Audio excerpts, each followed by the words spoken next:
Dr. Michael Orkin, welcome to the podcast. Great to have you on.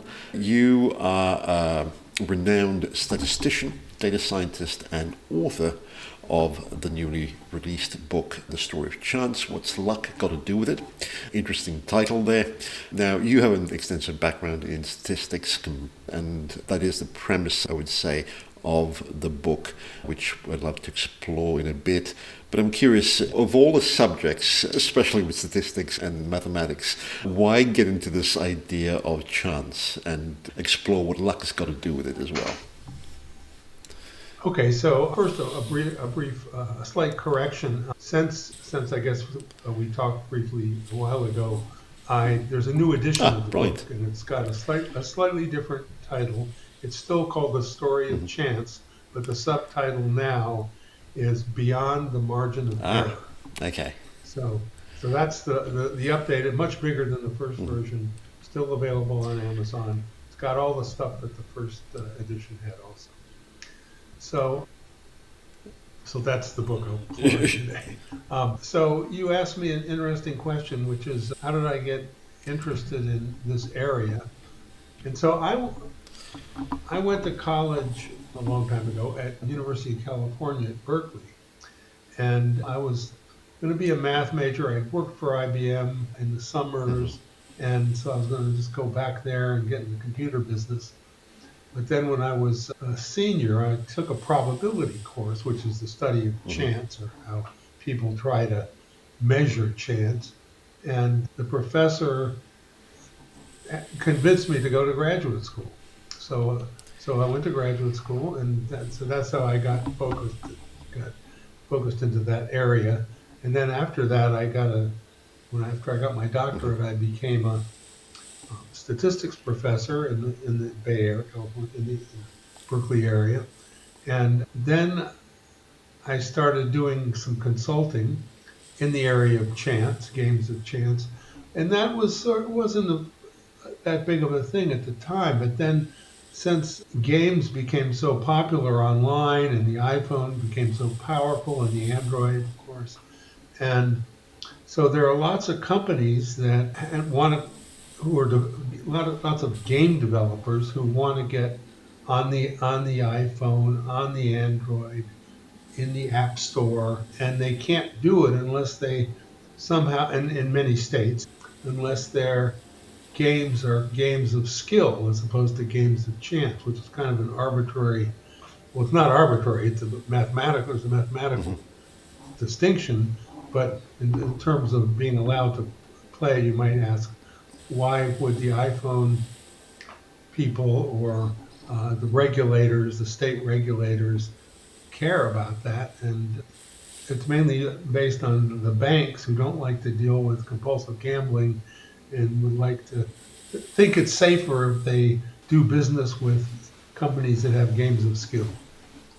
But anyway, so one of the things I've done in the last few years, in addition to writing a couple of books, in addition to I teach mainly online now, is to consult for these game developers, and I have to write an official document saying that this is a game of skill rather than a game of chance. And that has its own mathematical and legal, well, not necessarily legal, but mathematical definition, and that gets part of the package that the attorneys who represent the game developers have to put forward and get approved by the game regulators, the banks, the App Store, and so on.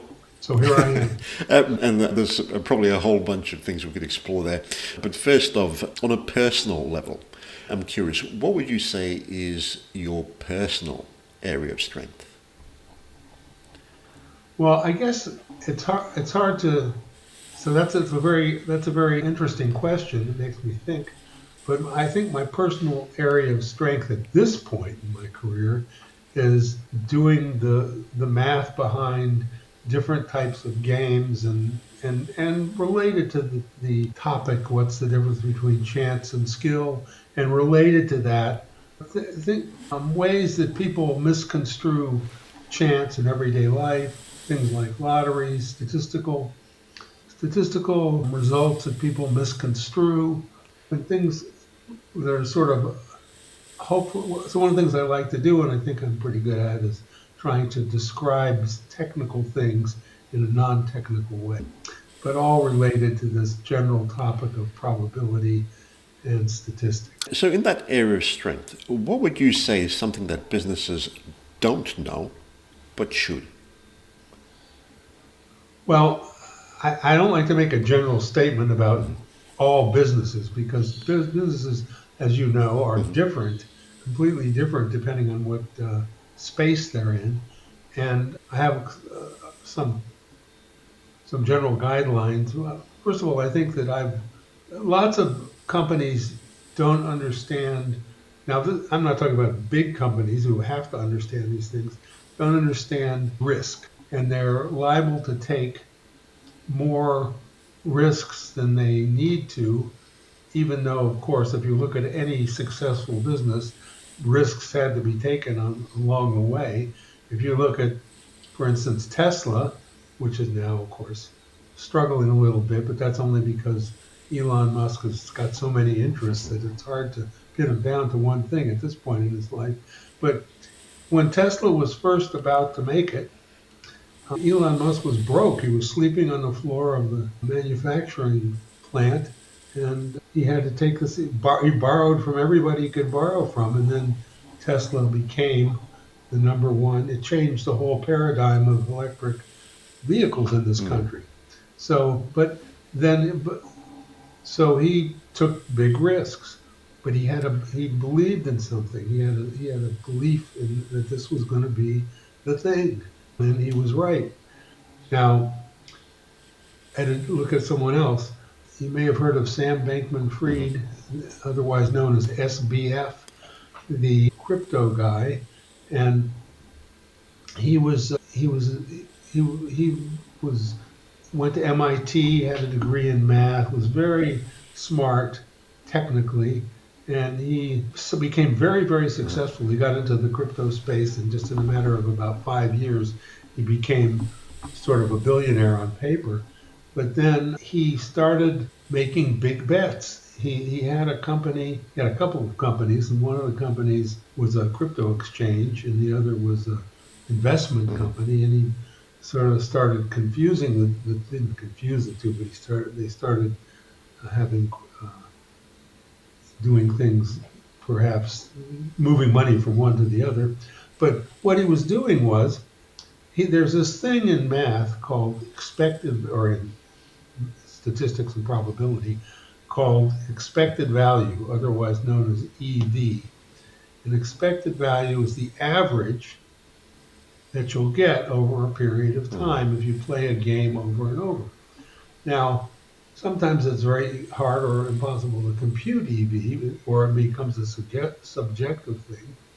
But a simple example is the casino dice game of craps. So in craps, if you roll a pair of dice, there are 36 faces on each die, so 6 times 6 are 36 different possible combinations, and it turns out that 6 of those combinations end up with a 7. That's sort of a popular number. You get a 6 and a 1, a 1 and a 6, 5 and a 2, a 2 and a 5, or a 3 and a 4 and a 4 and a 3. So the chance that you'll get a 7 when you roll a pair of dice is 6 out of 36, or 1/6. So if you bet that 7 will come up, you win, the casino, and all the casinos have the same payoff odds for these types of games. The payoff odds are 4-1. So you win $4 for every dollar that you bet. But the chance of winning is only 1/6. So if you average that, you get 4/6 for 4 times 1/6, which is 4/6, for winning, minus 1, if you lose, you bet $1, let's say, times 5/6. So it's 4/6 minus 5/6, or minus 1/6. And that will actually happen. If you make that bet in a casino over and over and over again, you'll lose about 17 cents, that's 1/6 of a dollar, per dollar bet.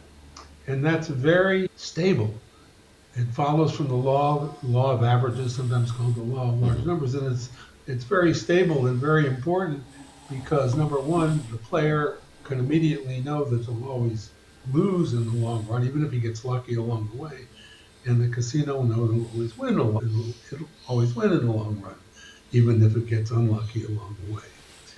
So that's great. Casino games are supposed to give the casino an advantage, and people play for entertainment and hope they'll get lucky because you can get lucky.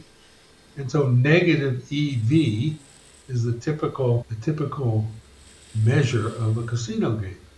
Same is true for roulette. Same is true for other casino games.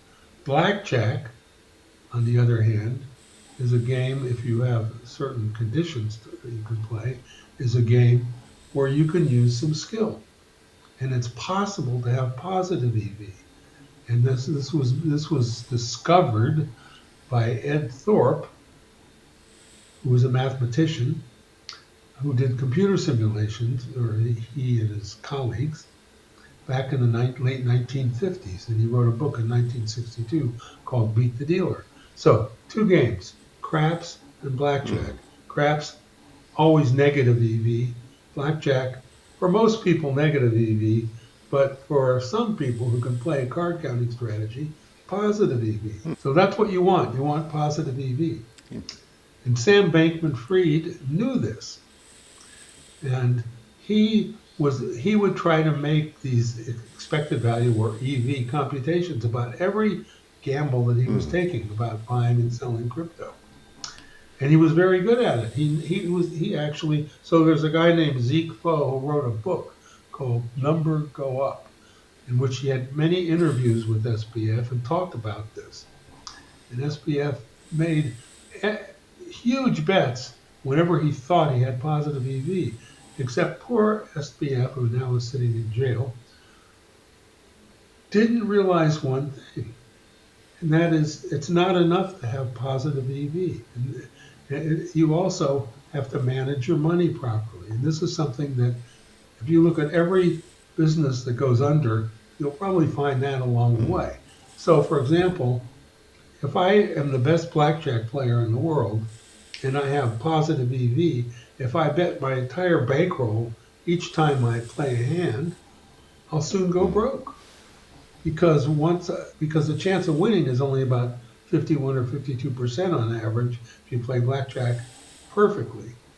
And so you have to do this other thing, which is called money management.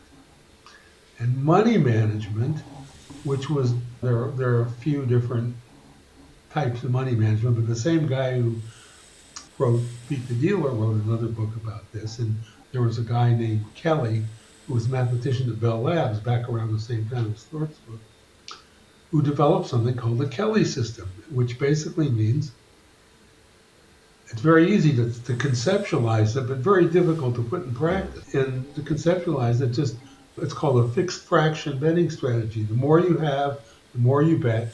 The less you have, the less you bet. So it's very difficult to go broke if you're using that system. Because as you start losing money, and everybody will at some point, you just bet less and less. And by bet, transfer that over into the business world, invest. Now, in order to use this system, you have to have probabilities and things like that, and payoff odds, and they're not always so obvious. It's not obvious what they are in the stock market or in the business world, whereas in the casino, it's obvious what they are. But SBF was able to identify bets with positive EV, but he would bet so much money that he had an unlucky streak or two, and he was broke. So he had to borrow money from people who didn't know that they were lending him money. And so that was sort of his downfall. Very smart guy, but all companies, but an extreme example of what I'm talking about. Because all companies, people who have to manage money, need to know not only what positive EV is, but also what money management is. Certainly. Interesting point there. I would say that most business executives believe that, especially in the B2B space, would believe that they're data driven. Yet I was doing some research and found that according to research, 62% still rely more on experience than data for critical decisions. So I'm curious, when you work with clients, what would be perhaps the first sign that tells you whether someone truly understands statistical thinking versus just thinking that they do? Well, let me give you a couple Sure. of examples. The first example is the example I was just talking about, namely EV and money management, and not knowing about one but knowing about the other. Now, you could be in a business where it's basically impossible, where all of your computations are basically subjective, and that's fine. I mean, you as long as you know the basic ideas, then you will do okay, provided you have a good product or whatever. If you're depends on the business, of course. So that's one thing. Knowing the basics of probability, including what EV is, what the Kelly system or money management is. Most people who are involved in a business where they do things like that, where they have to invest money, things like the crypto business, know about these things. They just may not know how to apply them. And they may do silly things like anyone who doubles down when they're losing is somebody you want to stay away from, because doubling down is the opposite of money management. It means you're betting that you're going to somehow get lucky and you want to recover all your losses at once instead of being patient and using some kind of money management. So that's one thing that you either look for or tell people or warn people against.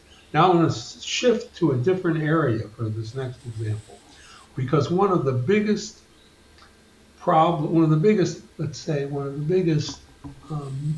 misconceptions or misuses people have in statistics is using what's called regression. And regression is something where you try to fit your data, so it's completely data driven. You can't do this without lots of data. The things I was talking about a minute ago are sometimes completely theoretical.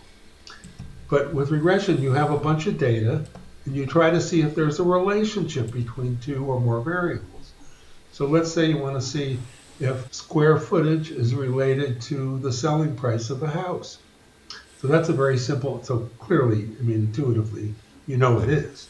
As the size of the house gets bigger in terms of square footage, the selling price will go up. But also obvious is that there are lots of other variables involved, and that's the problem. If there are lots of other variables involved, you have to be careful. Even in the house example, there's the location of the house, there's the age of the house, there's the condition of the house. There are lots of different variables that make up the picture of what is this house worth. And so anyone who's a good real estate agent, whether commercially or private or for residential properties, has to know this. And it's easy, it's intuitive, but if you're going to be successful selling lots of properties or very expensive properties, you have to know how to do this analytically. But in general, regression is about quantifying relationships between two variables. Now, generally speaking, the simplest kind of regression is called linear regression, where you try to draw a straight line that captures the flow of the data. Purely data-driven. Without good data, you can't do it. But there's a lot of misconceptions.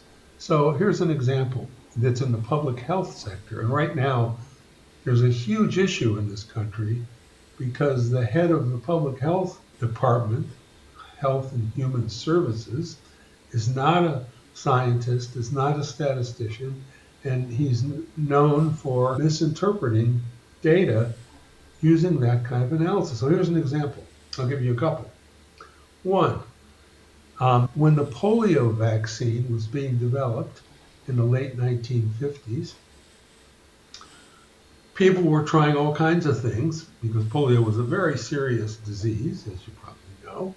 And so the vaccine development was starting to get powerful. And a researcher in the course of this discovered that there was a positive correlation. So correlation, by the way, means there's a positive relationship. So the points fall along that straight line. So whenever you hear the word correlation, that's a term that has to do with the regression analysis. So this researcher found that there was a strong positive correlation between polio incidence and soft drink sales. And so that got a lot of press because there's a whole community of people who are sort of in the health food area, and they think that drinking a Coca-Cola is possibly not a good thing. And so this got a lot of press, and it was true. This guy, the data was absolutely, what this guy reported was true. As polio incidence increased, well, probably put it the other way, you can say it either way, as soft drink sales increased, so did polio incidence in a linear way. So the line fit the line. But it turned out that there was one of these nasty variables in the background, and that nasty variable was the weather. And it turns out, as the weather gets warmer, more people drink soft drinks, and the polio virus gets more active. And so as the weather gets warmer, there is an increase in soft drink sales and consumption, and there is an increase in polio incidence. And so what this researcher found was true but useless, because it has nothing to do, soft drink consumption has absolutely nothing to do with polio incidence. So this background variable is called a confounding variable. And just doing that kind of analysis, which is called an observational analysis, you can't do an experiment where you have a control group and experimental group in a situation like that. So even if there was a sensible correlation, you still couldn't do cause and effect analysis. But the point was that soft drink sales have nothing to do with polio. Here's another example of the same thing. There's a strong positive correlation, between alcohol use and lung cancer. It's true, and people are, there are lots of problems with excessive alcohol use. We all know that, but not lung cancer. But why? So why is there this correlation? This correlation is because if you look at the data, you find that more smokers are in the alcohol consumption group than in the non-alcohol consumption group. So it's the smoking that's causing the lung cancer, not the alcohol consumption. So that's another example of how the data, if we're looking at this very, very powerful and probably the most popular type of data now, regression and correlation, you can be fooled.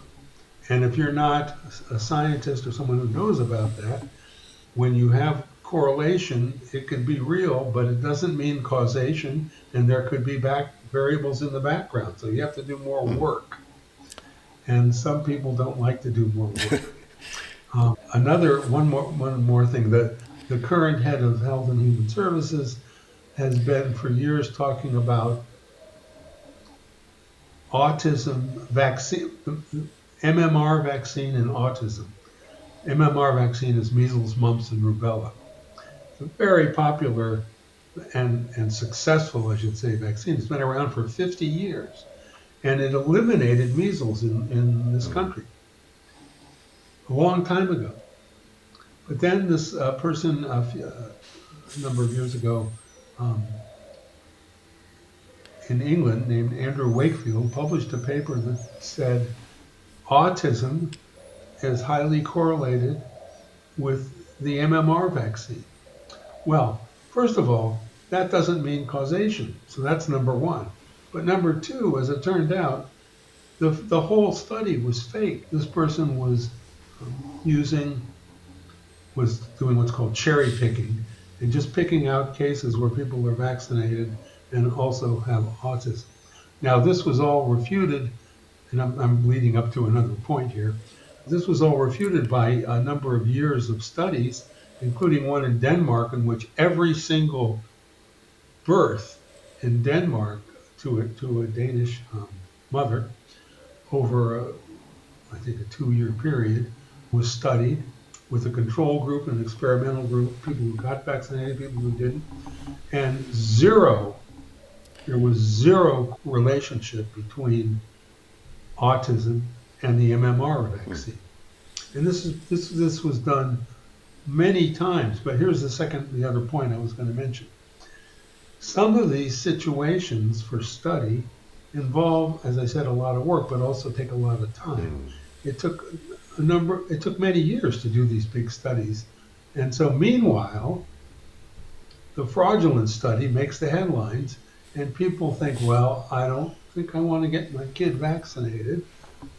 And now, for example, measles has made a resurgence in this country. There are like 1,500 or 1,300 cases so far this year, which isn't a huge amount, but a few years ago there were zero. So anyway, that's another example. That's very insightful. I'm thinking of how this would be applied to companies, especially in the B2B space and perhaps even tech space. And I'm thinking of companies like SpaceX, where they know they're going to make mistakes, but the only way they can weed out the problems is by testing things on a regular basis. Now, I would imagine that the folks over in SpaceX have very clear statistical parameters for what constitutes success versus acceptable failure before they even go about testing things. One, am I right in thinking that way? And two, if I am, how would you suggest that the C-suite of these tech companies go about setting up similar statistical frameworks for testing perhaps of their sales and marketing approaches? Well, the sales and marketing, I'll get back to SpaceX in a second. The sales and marketing approaches, people use regression all the time. In fact, economists do, and companies hire statisticians to see if different things, what relationships are to different types of marketing. They want to do, let's say they want to see if online marketing is better than TV marketing or something like that. And nowadays, online marketing, as you know, is very, very pervasive. But so they'll use some statistical techniques, not necessarily regression, but they have to know how to do a test to see which is better. So, or in fact, let's go back to a more basic type of statistical test, which is data-driven, and that is, let's say you're doing an online advertising campaign, and you just want to see if it works. So how do you do that? Well, first of all, so it's hard to say. Once you've set everything up, the rest is not so bad.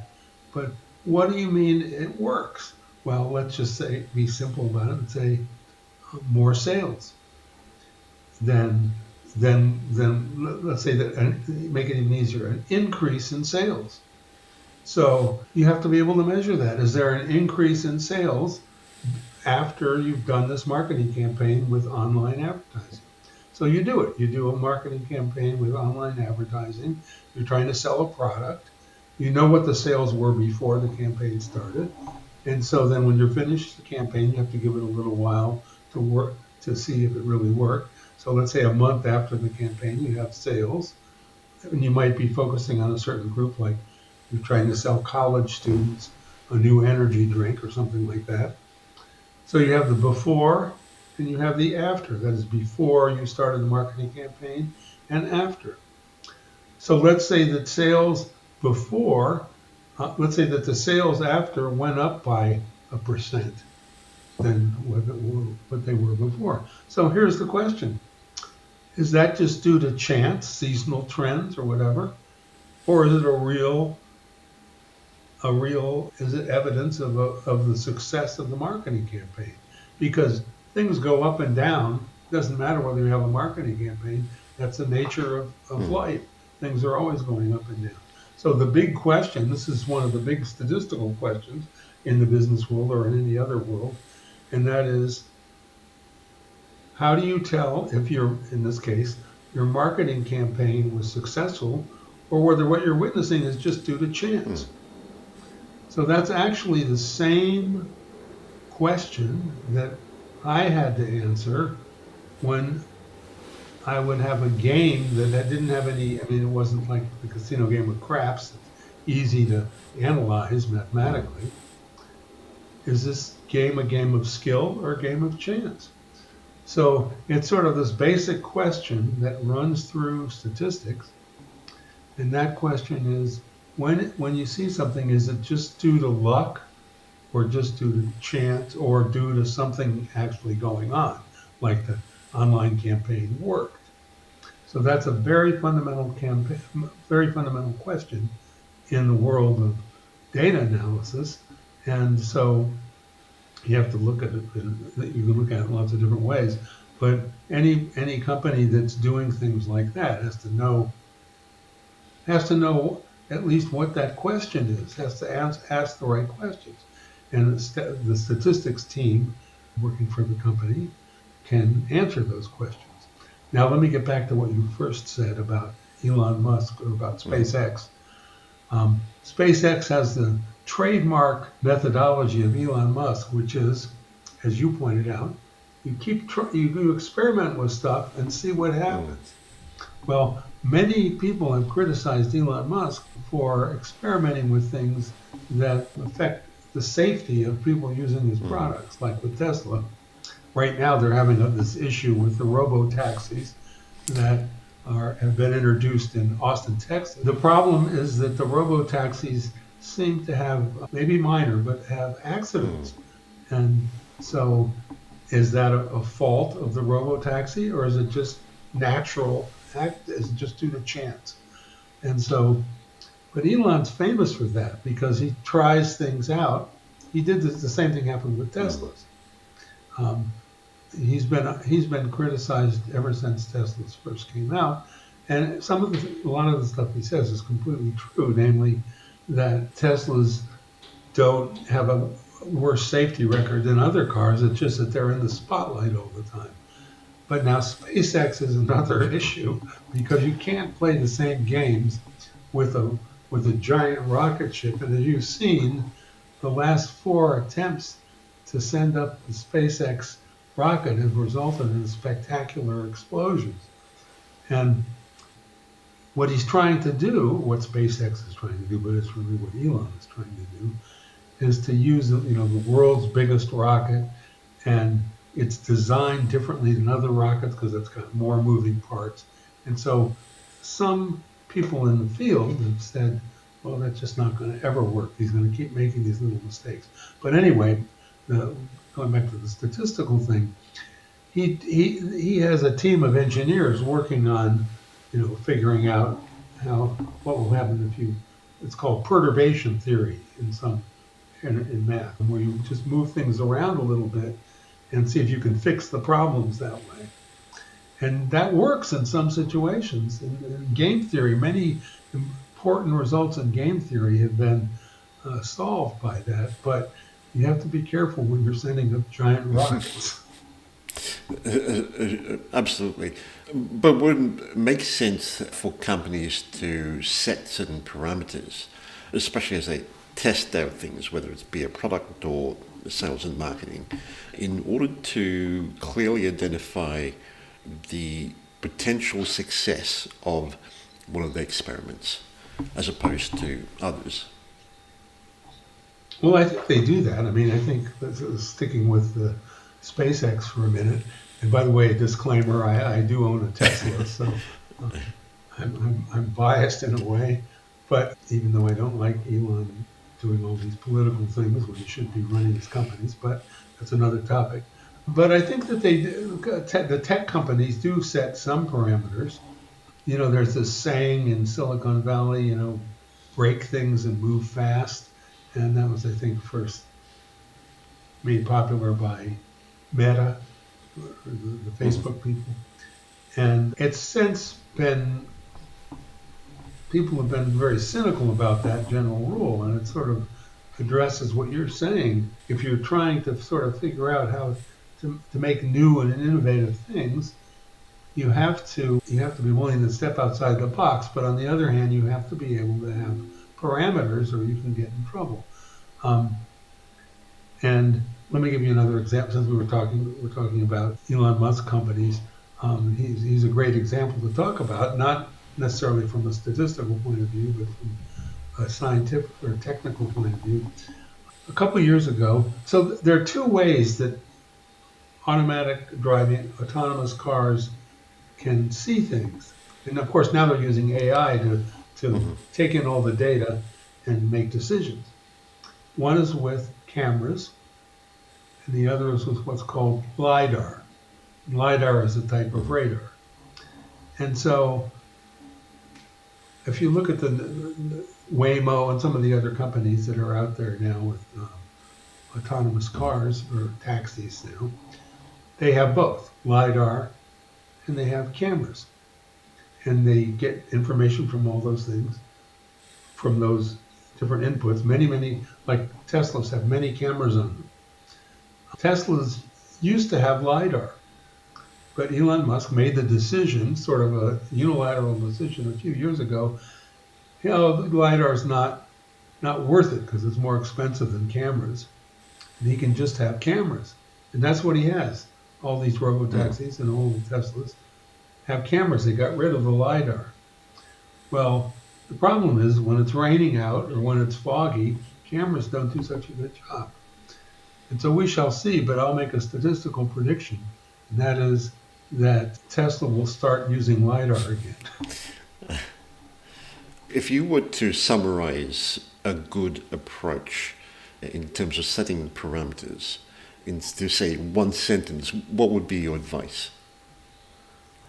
Well, I can, my advice would be a statistician's advice. It doesn't apply to lots of these other things. But let's go back to the regression example, where you have lots and lots of variables. So that's a related topic to what you're talking about. And so it's one of the biggest problems in doing data analysis is lots of variables, because we live in a complicated world. It has lots of variables. And so my advice is to try to decide what the important variables are by testing, and by being aware that some of the analysis you're doing will not do cause and effect, but will do only correlation.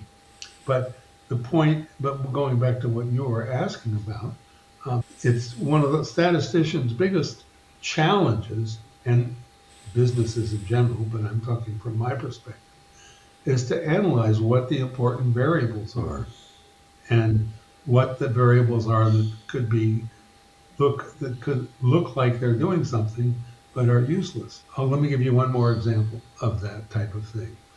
It's people who study public health have been, and for years there have been these studies in which people, public health people and anthropologists, look at these remote tribes that haven't been polluted by big cities yet, and they try to find, and they look at these and see what's going on there, and see if you can learn anything. And so one of the things that they've discovered is that people live longer, presumably, when they're living in these remote tribes, because they're not subject. They don't have to breathe in these soot from cars and things like that, and they eat foods that don't have pesticides, and they catch fish that aren't farmed, and so on and so on. So the basic idea here, which is it's a prominent theme in the whole public health world, is that if you have fewer pollutants and things, then you'll be healthier. And many studies have shown that that's true. But a few years ago, actually just a couple of years ago, there was a researcher from Australia who decided to study this also, and he discovered a rather interesting thing. he discovered that, and so what he looked at was he looked at data from the past to try to see, to look at longevity and to see if people who lived in more pristine times or in more less polluted areas lived longer. And he found out that they do. But he found out something else too, that in primitive areas, or even in places like the US before, say, 100 years ago, there was very poor record keeping. And when there's poor record keeping, it turns out that people lie about their ages. And so there is no way to verify that someone's really 120 years old if there's no birth certificate. It's just, well, the village says that that person is 120 years old. And so that's another one of these variables that you have to be careful about. And then if there's enough researchers poking around, now that doesn't mean that any of these other things is not true. It doesn't mean that if you aren't subject to the pollutants of living in a big city, that it's healthier, but it does mean you have to be careful. And so that was one of the interesting things he found was that in the U.S. They started keeping birth certificates around the turn of the 20th century. So in the late 1800s, there were no birth certificates. They just had sort of more primitive methods of keeping track of ages. And then right around the beginning of the 1900s, which is the 20th century, they started doing that. And he discovered that there was a huge jump in the number of old people. There were more old people before they had birth certificates. And then when they had birth certificates, suddenly there were fewer old people. Very interesting again. I wonder if you use a similar statistical driven approach in writing your book. And the reason I ask is there is now an increasing belief in the idea of educating your customers and prospects, and therefore companies produce content, webinars, etc. to educate their audience. However, it still seems to be more of a trial by error, a roll of the dice kind of approach in terms of trying to produce content that actually hits the mark or resonates with their audience to drive a particular action. Well, that's another great question, because that's sort of what happened. That's sort of my approach when I wrote the first edition. So I've written a couple of textbooks because I teach and I like to use my own book when I'm teaching, even if it's just online. But then this first and second edition of The Story of Chance, I wanted to have a book that wasn't just a textbook that anybody could read, and it would be interesting to the general public. And so I use this trial and error method that you're talking about. You mentioned that is the first edition, which is The Story of Chance. The second edition, let's put it that way, which is The Story of Chance Beyond the Margin of Error, has much more stuff in it than the first edition, because I'm one of these trial and error types of people. Okay. You can't solve math. So that brings us back to I'm glad you asked that question. That brings us back to this very basic, fundamental thing about math and statistics, and that is you can't solve difficult math problems unless you want to treat them like they're games and you can mess around with them. Play with the numbers and you think about it and you'll be wrong, and then you come back and you try again. So this whole idea of trial and error is really basic to discovering things in math and technology. But now, so that's how the second edition came to be. I keep good notes and I keep track of things, and I see what my students like and what they don't like, and what people who buy my book like and what they don't like, and people send me stuff. And so that is what created the second edition of my book. But now there's this whole new factor that's just made its way into doing things like this, and of course that's AI. So now people are using AI to write books. I haven't used it yet. I use AI to mainly for as like a very powerful type of search engine to ask questions that I don't know the answer to. But right now, many companies are using AI to write the types of material that you were mentioning, which is stuff to train their employees. So that's taking over. I mean, that's going to be the number one way of writing stuff within a couple of years. So you are basically iterating off of the feedback that you get, which is completely understandable.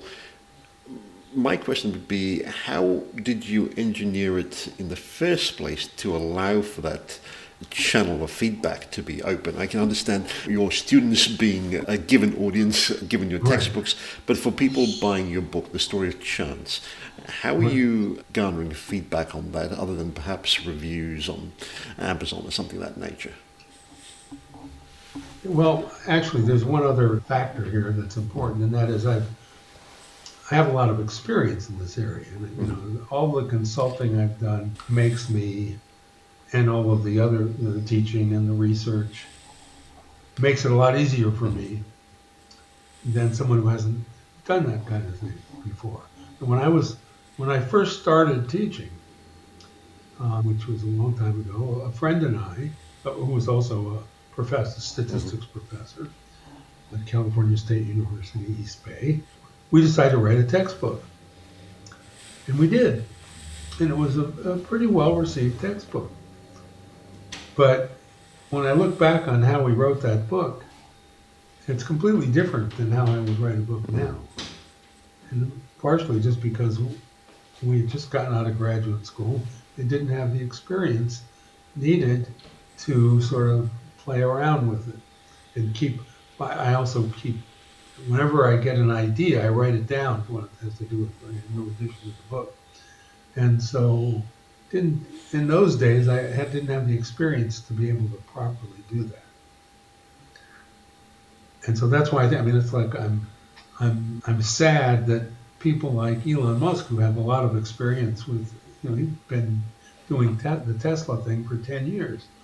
And it's sad to see him going off and doing something that he clearly doesn't know how to do it. I'm not saying he shouldn't do it. I'm just saying it's sad to me as a person who's a real fan of electric cars. I can understand the experience playing a factor, but I'm still curious as to how you've been able to garner the feedback, especially from something like The Story of Chance. Okay. Well, yeah. So I get as I pointed out, my main feedback is from the students, and the feedback I get from them isn't the feedback that I use from them is feedback having to do with, I like this problem, or I don't get that problem.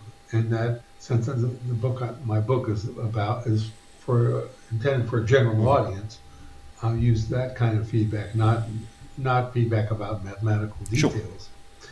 And then I read a lot online about these topics, and I see something new and interesting and new research. I keep up on, not so much on a purely academic level, but just on a level of finding new research that might interest the general public, like the story I told you about the researcher looking at longevity. That's recent. I just found that reading around. So that isn't really getting feedback, but it sort of is. It's like looking online, seeing what's out there. And the use of ChatGPT and tools like that, even Google search right now is using AI. They're extremely powerful methods to find out what's happening in the world, in my world, to put it in the book. Now I also get comments from people who have read the book. I have a number of sort of colleagues who look at these things and will send me emails, saying, "Oh, I like this," or "I didn't like that," stuff like that. But I think now that I think about it, I think that a lot of the motivation that I've had in writing the second edition of this book um, comes from just keeping up with what's going on in the world and finding interesting statistical things that can be translated into something that's interesting to a general audience. In terms of the C-suite of companies making decisions, especially when there is a great deal of uncertainty surrounding it, a bit of research that I was looking at found that 48% of them feel less confident about making business critical decisions than before, and 61% frequently make snap decisions without reviewing data. From your statistical driven perspective, should we be looking for a minimum amount of data, especially before making high stakes business decisions? Well, I of course would say yes because that's what I do. And now, but in addition to that, nowadays, because data science has become so powerful and there's so much technology that's available to analyze data, that you can do things now that you couldn't do 10 years ago. There are programming languages that are not that hard to learn, like Python is one of them, that will do simulations. R is another one that will let you do simulations that you couldn't do 20 years ago. Without what you could do them, computer simulations have been around for a long time, but you had to dig a lot deeper into programming before you could do stuff like that. And so now, with the availability of, um, with the emergence of data science, let's say, I think that businesses should take advantage of this and of all the new technologies. And the CEO of a company doesn't have to learn this stuff; just has to find somebody who's an expert in that area, who he or she can trust and rely on to actually put together a small team or maybe a large team and to do some of this stuff. But right now there's so much opportunity to do data analysis and to understand and to help solve problems that just weren't amenable to that kind of thing a few years ago, in which you are looking at data-driven approaches. And even using AI is slowly working its way to that, just like AI is being used in medical procedures. I would certainly agree. The issue, at least in my mind, is that if we aren't clear on the critical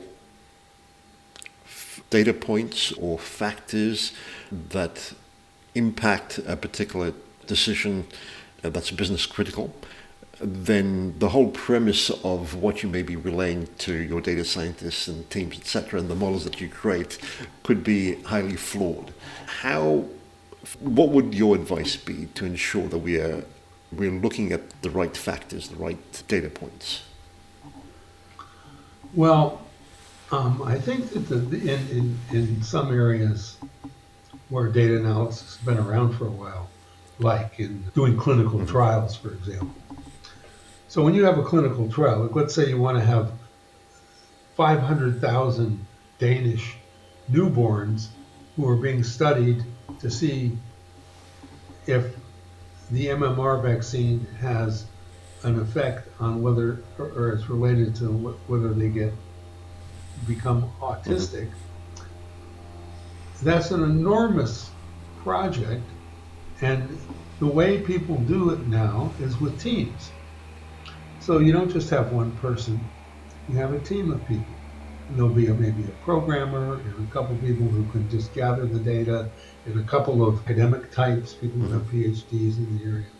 So I think that the idea of teams for data analysis, and of course you have to merge the AI into it, is necessary, because if you don't, you'll run into the issue that you just mentioned, and that is one person is not going to discover some corrupt data if it's for a big project.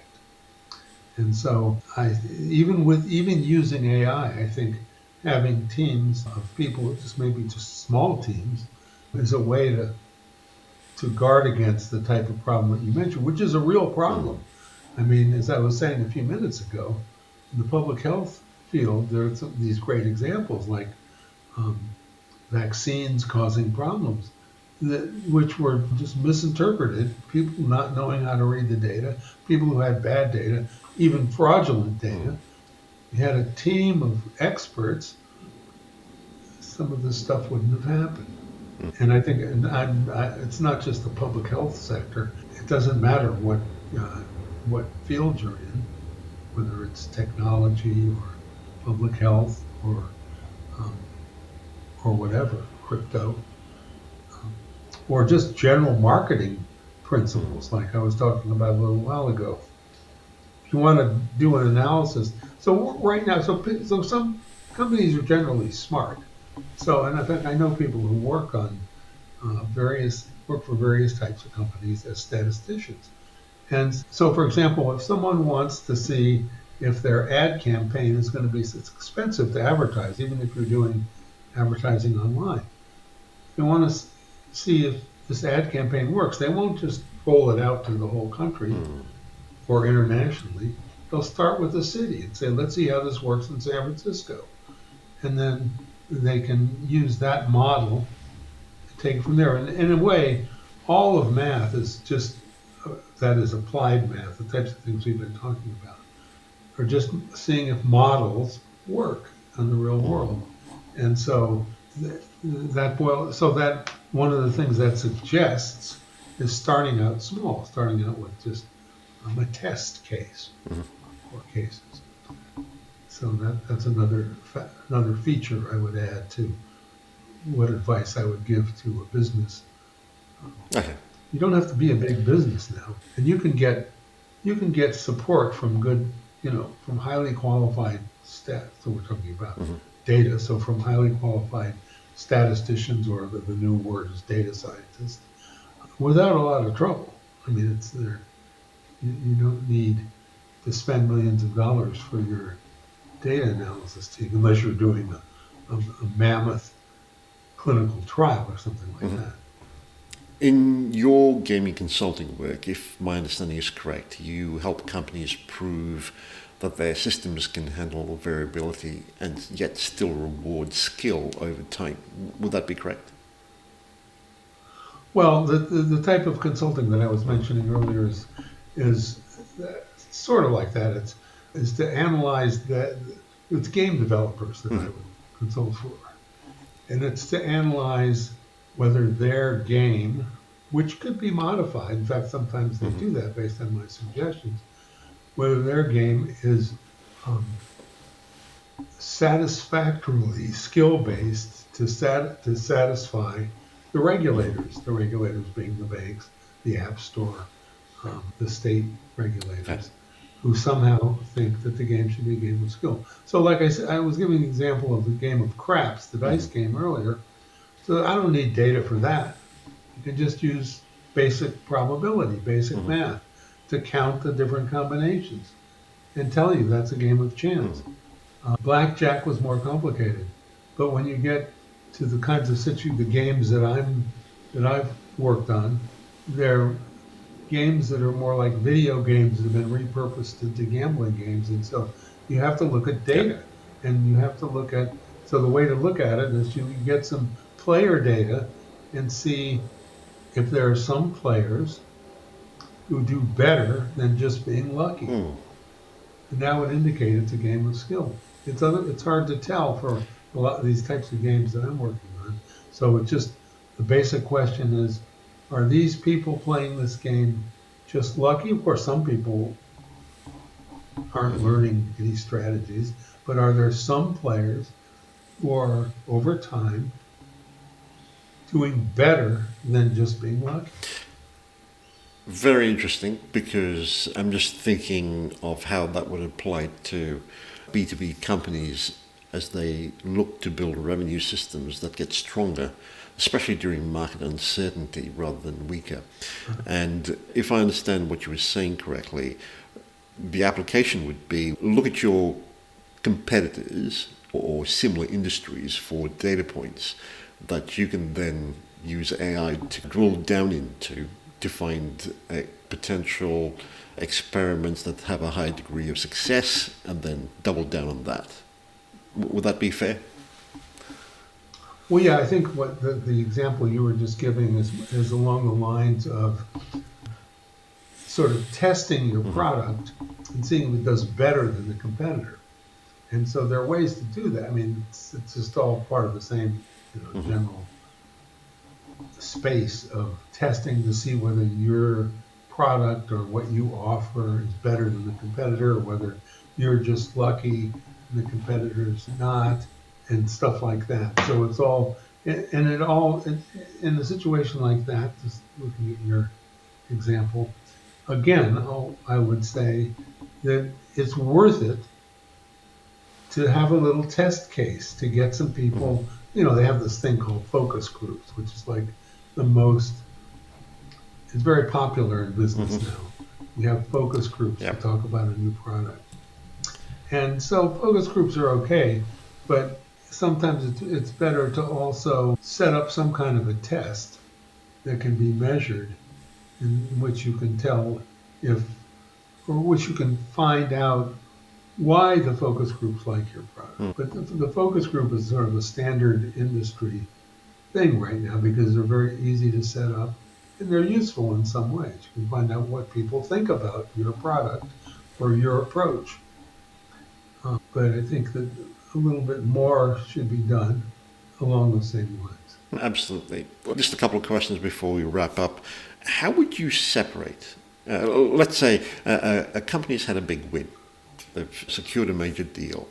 How would you separate what could potentially be skill versus what was just lucky timing?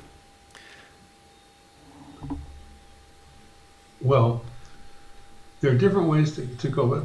So again, that's another variation of the basic question, which is part of the decision making that you need before you decide to move forward and take a big risk, which you will have to do. I mean, people have to take risks, and so again, I guess again,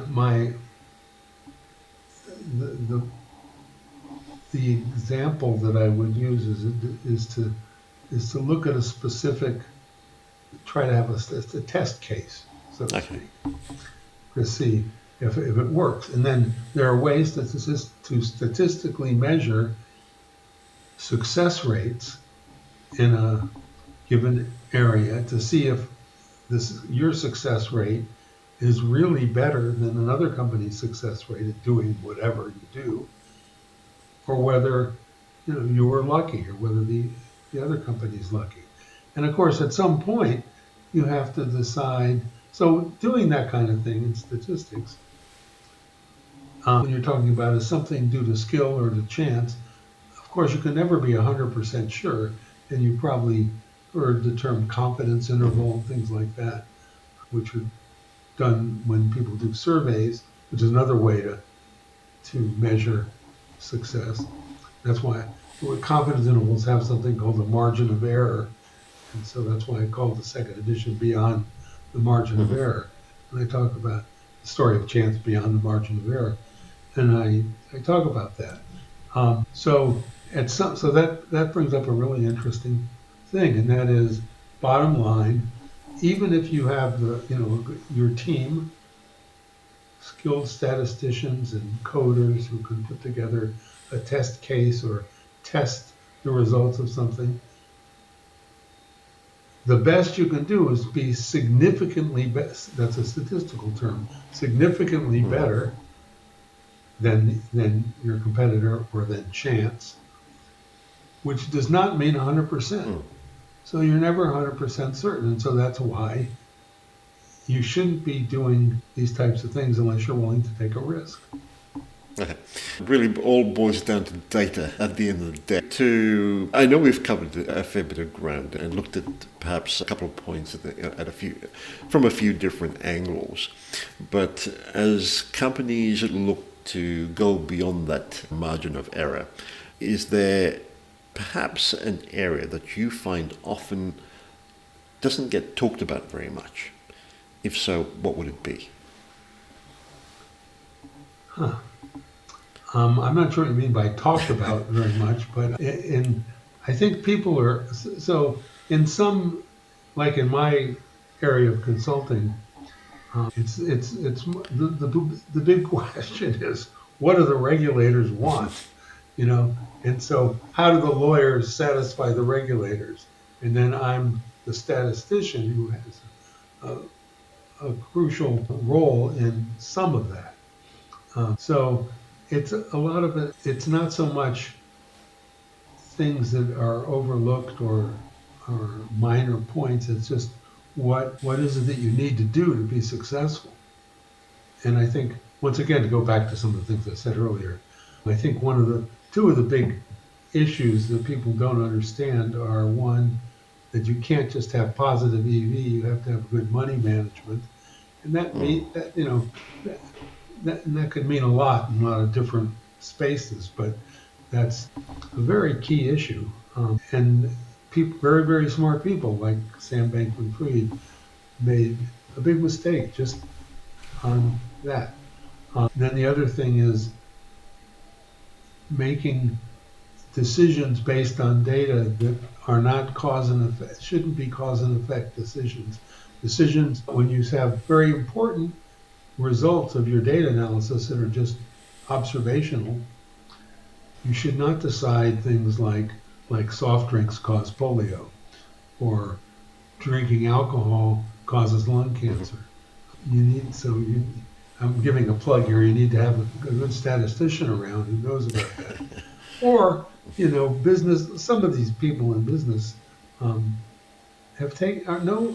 math majors at one point, have taken statistics courses, but they just need to, but even those people, and very smart, brilliant people, need to have someone around who is an expert in that area. And so that's, I think, my experience has been that in companies that need expertise in a certain area that are successful tend to go out and find that expertise. Great points there. Your book, The Story of Chance Beyond the Margin of Error, I take it is available on Amazon and other major book retailers. If listeners want to connect with you or find out more, where would you recommend they head to? Right now, the best way to get a hold of me is on LinkedIn. Okay. Just go to LinkedIn, put in my name, and then in LinkedIn you can message anybody and just send me a message. Okay. But Barnes & Noble, Amazon, you can get the book on either of those major platforms. Okay, we'll include links to those in the show notes. Michael, this has been terrific. Thank you so much for doing this. There's the book. Yeah. There's my book. Terrific. Okay, thank you. No,